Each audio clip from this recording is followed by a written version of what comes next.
Jerry's NBA Talk TV. If you can believe it, and you can achieve it. If you can dream it, then you can be it. Hello YouTube. Welcome back to Jerry's NBA Talk TV. I'm NBA Jerry, and thank you for watching.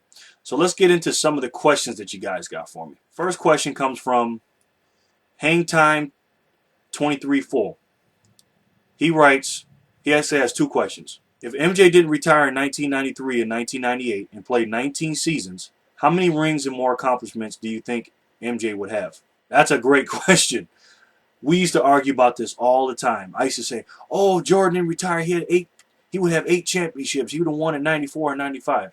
But now that I'm older, I look back, I don't know about that. His first three-peat was difficult. Okay, that's very difficult to do. And you noticed he retired after each one of his three-peats. That wasn't on accident. Okay, that's a very tough, especially a guy in his 30s. First three-peat, he was 30 when he retired. Second three-peat, he was 35 when he retired. The first three-peat, he retired for a number of reasons. He was tired mentally and physically. He went through a lot, And then when his dad died in November of that year, that really made him know that he needed to retire. I think he would have gotten a lot more scoring titles. I think he would have got 2 or 3 more scoring titles if he played 19 seasons. I think he would have won maybe 1 or 2 more championships. But then again, I don't know if he would have three-peated the second time if he never retired. Because remember, he won 72 games in 95, 96. And he was fresh and rejuvenated. Remember, he took 18 months off, so that rest helped. Now, if he didn't have that rest, who knows what would have happened. Now, I'm not saying he wouldn't have won the championships, but we just can't say just because he didn't play those 2 years in 94 and 95, he would have automatically won. There's a lot of factors that go into that. But definitely Michael Jordan would have been one of the all-time leading scorers. He at least would have been second. He would have been challenging Kareem Abdul-Jabbar for first. He would have won probably 1 or 2, maybe even 3 more championships. Who knows? It's a great debate. I'm glad his career went the way it went. I think it went pretty good, don't you think? Second question. Where do you think Kobe will be ranked on the list of all-time greats when he retires? Wow, another great question.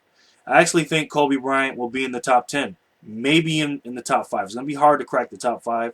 He would definitely be in the top 10. I actually have him in the top 10 if he wins the championship this year. I mean, there's no doubt in it. He's not in my top 10 yet. I think when it's all said and done, I think he may be the greatest Laker of all time when he retires.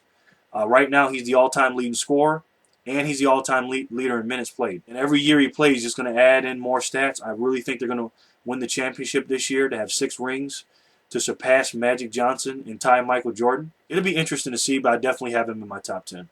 All right, next question comes from DudeMeister921. Nice name, man. DudeMeister921. This is his question.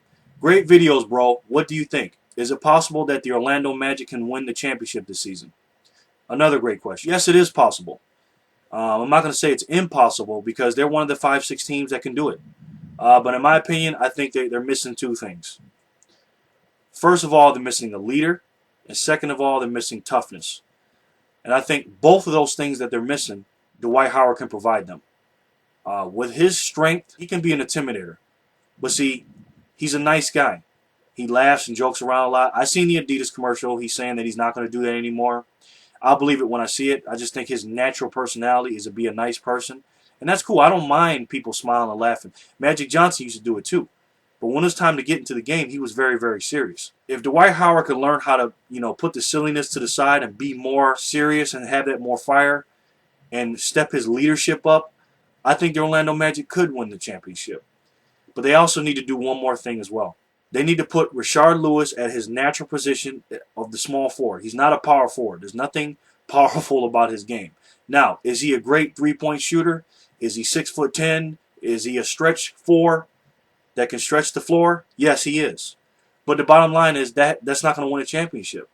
So what they need to do is they need to put Rashard Lewis at the 3, Brandon Bass at the 4, let him bang down there with Dwight Howard, help him get some rebounds, and then everybody would be okay. Everybody would be right at their natural positions, and then I think the Orlando Magic will be a great team. Now, they've done that. They've started Brandon Bass a few games this season, but they need to stick to it, do it all season long, and then when the playoffs come, let Rashard Lewis play his natural position at the small forward, and I think the Orlando Magic have a great chance to win the NBA championship. All right, next questions comes from Jay's Young Money. He's got a few questions, so I'll answer a couple of these.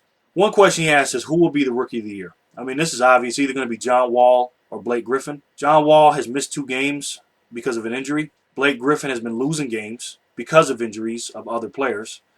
Washington has a better record than them right now. Blake Griffin is getting more plays called for him. He's averaging a double-double. John Wall is getting a lot of steals. He has a triple-double. He's getting a lot of assists. I had picked Blake Griffin in the beginning of the year, but I'm leaning more a little bit towards John Wall. If I had to put my money on it, it would be John Wall, and I'm going to tell you why. John Wall has the ball in his hands more often. His team is better, and he's a playmaker. Blake Griffin doesn't get a lot of plays called for him right now, and he's getting some. But bottom line is John Wall has the ball in his hand pretty much every possession. So with that being said, the numbers will be very, very close. But I think John Wall's numbers will probably be a little bit better. And I think Wizards will probably win more games than the Clippers. So I'm going to go with John Wall right now. Who will be the MVP winner? Another good question. Right now, I got Chris Paul. I mean, it's a long season.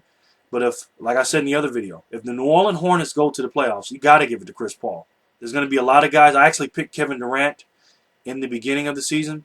But I definitely think it's going to be Chris Paul because he's doing a lot more with a lot less than the other front runners for the MVP race.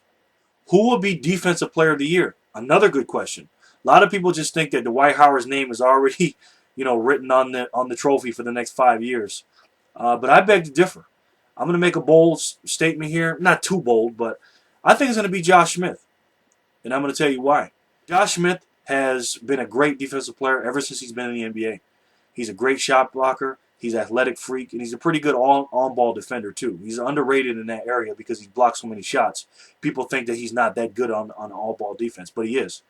He rivals athletically with Andre Iguodala and LeBron James. He's a big, small forward. He's 6'9", but he can obviously jump out the gym. He's blocking shots at a high rate. I don't know if at the end of the year he'll get more blocks than Dwight Howard, but I think he'll get the sympathy vote from a lot of the voters that didn't vote for him in the first place for Defensive Player of the Year the last few years. He's gotten some second-place votes, but I think definitely it will be Josh Smith. That's my opinion. All right, next question is, who will win the championship? I'm going to keep this nice and simple. The Los Angeles Lakers. One more question from Jay's Young Money. Do you think Rondo or Paul will more likely lead in assists? That's a good question. Chris Paul is a better passer, in my opinion, but Rondo will lead the league in assists. And I'm going to tell you why. Rajon Rondo is a great scorer, and he's a great playmaker. But he has more players. Talent-wise, he has better players than Chris Paul. In order for Chris Paul to win the MVP and have his team go to the playoffs, he needs to score. I like David West. I like Ariza. I like Emeka Okafor. But they're not as good as Ray Allen, Paul Pierce, and Kevin Garnett. So Rondo in that system, his job is to play some defense, set the offense up, score every once in a while, but get everybody in position, and that's why he gets so many assists. Chris Paul is not going to average as many as Rondo because Chris Paul is put in a situation where he has to score more because he's the best player on the team by far. By default, Rondo will win it, not because he's a better passer, but because he's in a different system than Chris Paul is. The next question comes from Blade619-333333333. Whole bunch of threes at the end. This is his question. Hello, Jerry. Do you believe the Celtics can make it to the finals again? I'm going to keep this nice and simple. Yes, they can. All right, last question comes from Bulls Talk 23, my correspondent for the Chicago Bulls. Here's his question. Do you think that Rondo's stats reflect how good he is?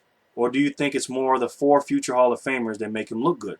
Also, if you had to start a franchise with one of these 2 players, who would it be, Rose or Rondo? Oh, man, you asked a tough... That's a tough question, man. All right, let's first start off with the first one. You said, does his stats reflect how good he is? Yes, I think his stats do reflect how good he is. I think it's a combination of course, having the big 3 with him as well. That doesn't hurt. Rondo's a great point guard. I'm not going to sit there and say just because he has the big 3 on his team, that's why his stats are so good. I mean, obviously, he wouldn't get as many assists if he didn't have as good as his players as he had. But if he didn't have those players, I think his scoring would go up. I think he's the best defensive point guard in the NBA, and I also think he's the best rebounding point guard in the NBA. He's got long arms, long hands, great anticipation. He's a great point guard. Now, if I had to start my team, who would I have right now? Rondo or Derrick Rose? Well, Derrick Rose is a little bit younger. Rondo's got more experience. Their jump shots are both a little bit suspect, and they're both getting better in that aspect. But overall, who's a better player, in my opinion, right now? Rondo. But if I had to start my franchise, I probably would pick Derrick Rose. Rondo, I think, is a little bit better right now. I have them both in my top 5. You can't lose either way, but if I had to pick one to start a franchise, meaning I had to win games, sell tickets, get on TV, and everything else, be my feature franchise player, I'd have to go with Derrick Rose. I mean, he's more of a dynamic player. He's more of a dynamic athlete. Rondo, I think, is a better overall player right now. But with the flashiness of Derrick Rose, I think he's going to get better and better and better. He's going to sell more tickets, I think, than Rondo would. He'll get me more TV time. He'd probably make me more money. Would he get me more wins? I don't know. It depends on what kind of team I had, because they're different in that aspect. And like I said, Rondo's a better rebounder and Rondo's a better defender. But if I had to start my franchise, I would go with Derrick Rose. But shout out to Rondo. You're a great point guard, too. All right, guys. Thanks for all the questions. Thanks for watching. I really appreciate it. If you have anything else you want me to talk about, leave them in the comments. If you have any suggestions or anything, let me know. And also, make sure to check out my new channel. I'll probably make a video maybe today or over the weekend. I got a lot of things I'm going to talk about outside of basketball, so stay tuned for that because you're going to see a side of me that you've never seen before. Okay? Thanks, guys. Take care of yourselves. I'll talk to you soon. And don't forget, if you can believe it, you can do it.